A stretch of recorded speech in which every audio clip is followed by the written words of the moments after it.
Friedrich Nietzsche fue, junto a Karl Marx, probablemente el filósofo más influyente del siglo XIX, y su pensamiento se ha dejado notar en gran parte de la cultura popular contemporánea.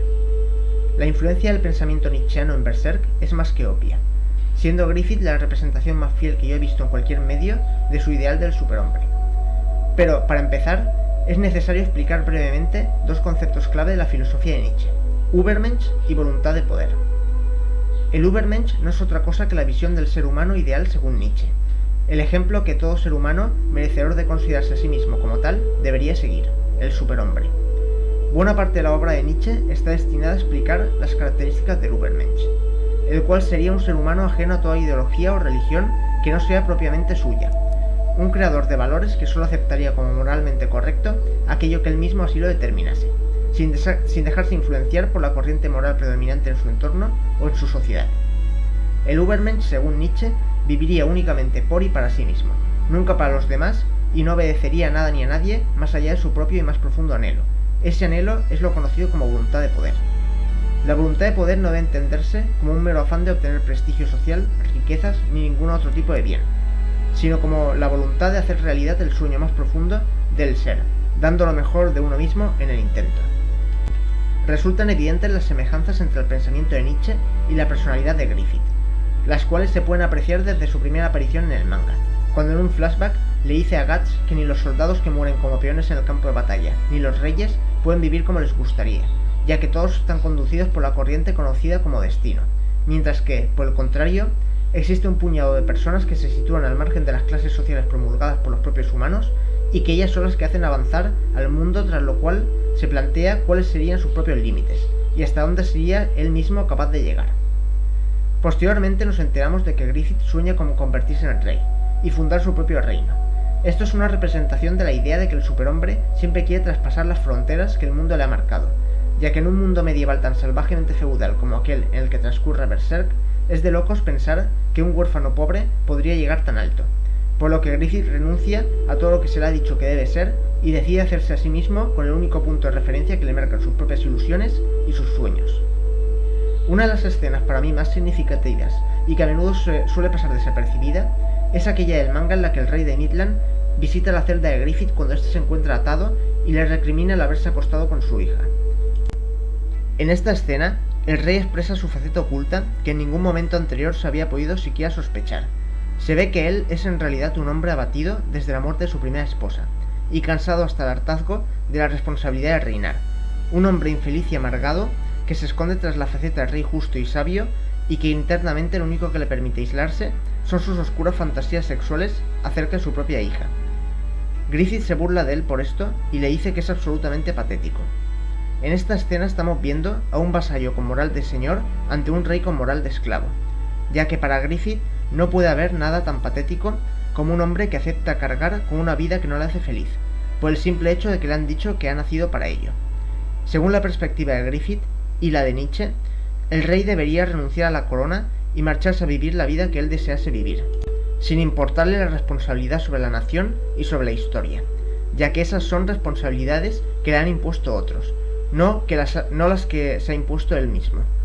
La figura del rey de Midland creo que también podría ser considerada como una crítica nietzscheana hacia el ideal platónico del filósofo gobernante, ya que Platón pensaba que debían reinar los más sabios, aunque estos no lo deseasen, pues según él la sabiduría conllevaba esa responsabilidad.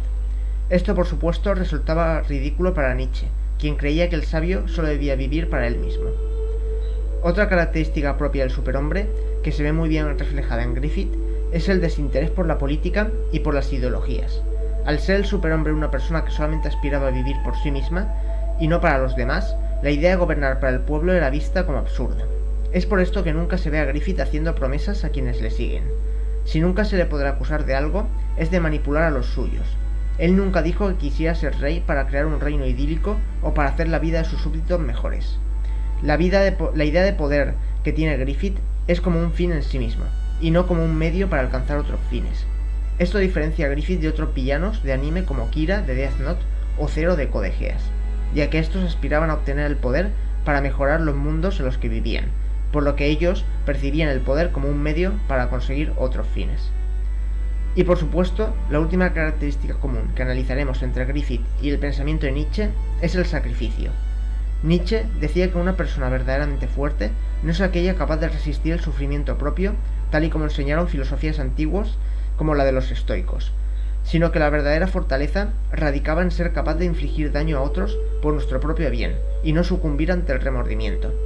Puesto que el superhombre es un creador de valores propios, no acepta que nadie le diga «esto que haces está mal», y no deja que ninguna consideración moral externa le aparte de su propia voluntad de poder. Para Nietzsche es esta capacidad de sacrificio ajeno y de causar dolor sin atormentarse lo que acaba por convertir a un ser humano en superhombre, y efectivamente es lo que convirtió a Griffith en Femto. Dicho todo esto, podríamos acabar concluyendo que Berserk es una exaltación de la filosofía nietzscheana en estado puro.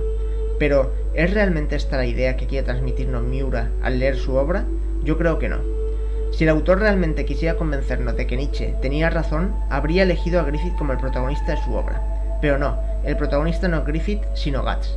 Y Guts no es como Griffith, aunque tengan similitudes en su forma de pensar. Durante toda la obra, vemos que Guts comparte con Griffith la idea de que cada ser humano debe ser quien encuentre el sentido de su propia existencia, y de que cada cual debería vivir únicamente para sí mismo.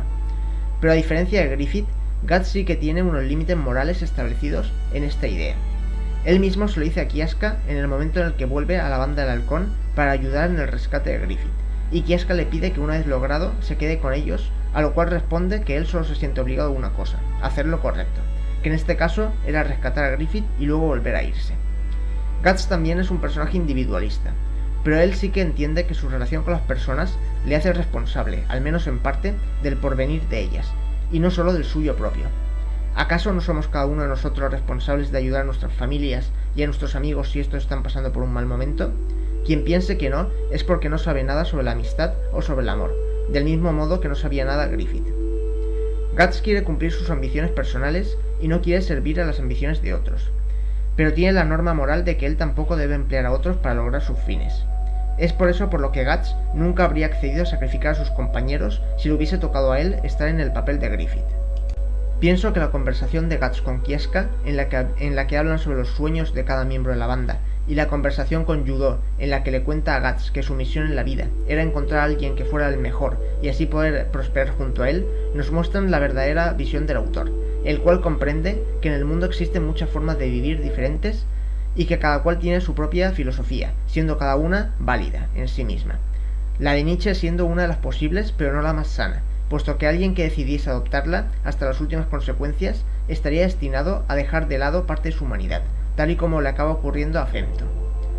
No dudes en comentar tus opiniones acerca de Berserk en la caja de comentarios si así lo deseas. Estaré encantado de leerlas. Nos veremos en el siguiente análisis si deseas acompañarme en él. Estarás invitado. Te mando un cordial abrazo.